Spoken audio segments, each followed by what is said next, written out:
Salam jumpa kembali dalam pembelajaran pendidikan agama Katolik kelas 6. Semoga anak-anak semua selalu sehat, selalu rajin belajar, dan selalu ingat akan Tuhan, selalu berdoa dan bersyukur kepada Tuhan. Mari persiapkan diri kita untuk memulai pembelajaran di hari ini. Yang terkasih, sebelum kita memulai pembelajaran, mari kita berdoa. Dalam nama Bapa dan Putra dan Roh Kudus. Amin. Syukur kepadamu ya Tuhan atas berkat-Mu di hari ini. Berkati kami selalu dalam naungan belas kasihan-Mu. Demi Kristus Tuhan kami. Amin. Santa Teresia, doakanlah kami dalam nama Bapa dan Putra dan Roh Kudus. Amin.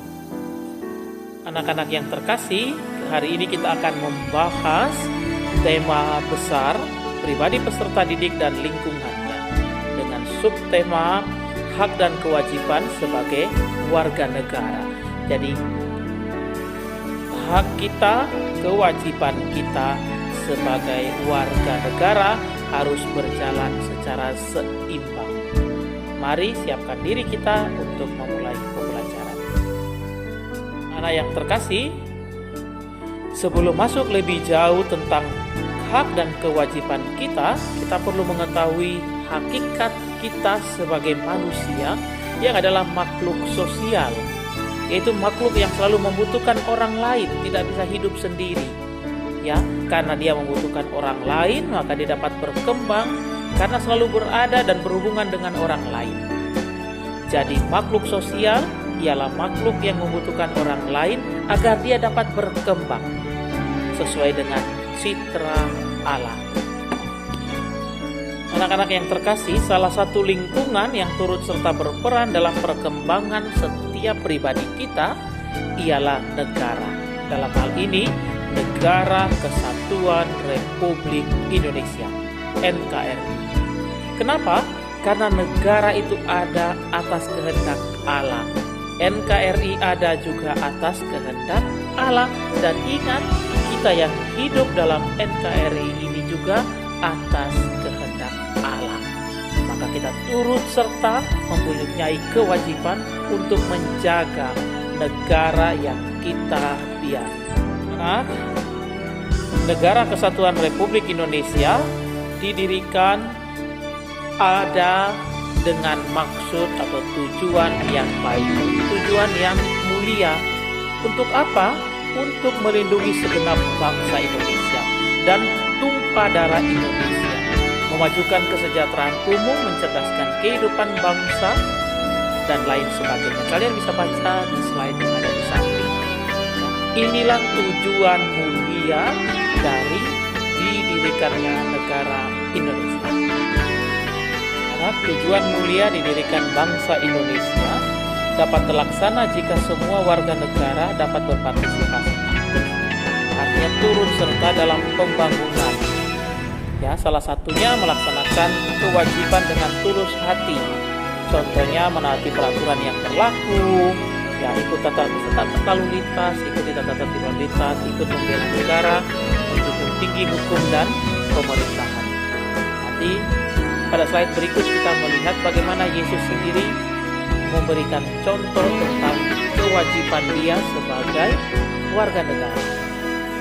Berikut melalui Injil Matius bab 22 ayat 15 sampai 22, kita akan melihat bagaimana Yesus yang adalah guru dan Tuhan kita menjalankan kewajibannya sebagai warga negara.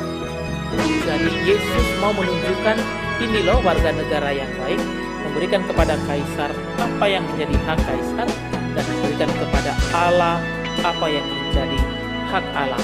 Mari kita saksikan video singkat tentang Yesus Kristus. Guru, yang engkau katakan dan ajarkan itu benar.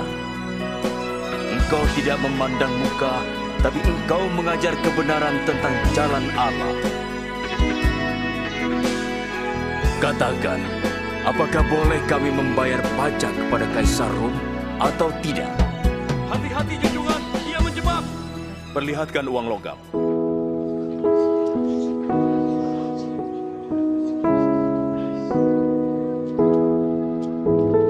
Gambar dan nama siapakah ini? Kaisar!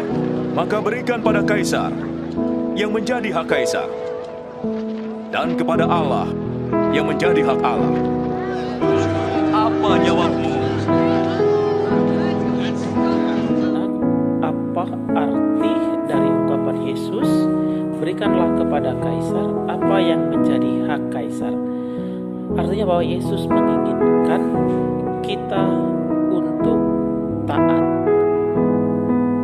melaksanakan kewajiban kita kepada negara dengan taat, dengan tulus hati seperti yang dicontohkan sendiri oleh Yesus Kristus. Lalu apa arti kalimat Yesus, berikanlah kepada Allah apa yang menjadi hak Allah? Lihat, kalau tadi kepada Kaisar itu Yesus menunjukkan uang logam. Di situ ada gambar dan tulisan Kaisar. Sedangkan kita, diri kita ini adalah citra Allah. Maka kita memberikan seluruh diri kita atas kehendak Allah. Kalau kepada Kaisar sesuai dengan apa yang harus kita berikan kepada Kaisar, yaitu membayar pajak. Kepada Allah ya seluruh diri kita yang adalah citra Allah, serupa dengan Allah, diberikan kepada Allah. Anak-anak yang terkasih, demikian pembelajaran kita pendidikan agama Katolik pada hari ini. Semoga apa yang kita pelajari hari ini dapat bermanfaat bagi diri kita, bagi orang-orang yang ada di sekitar kita.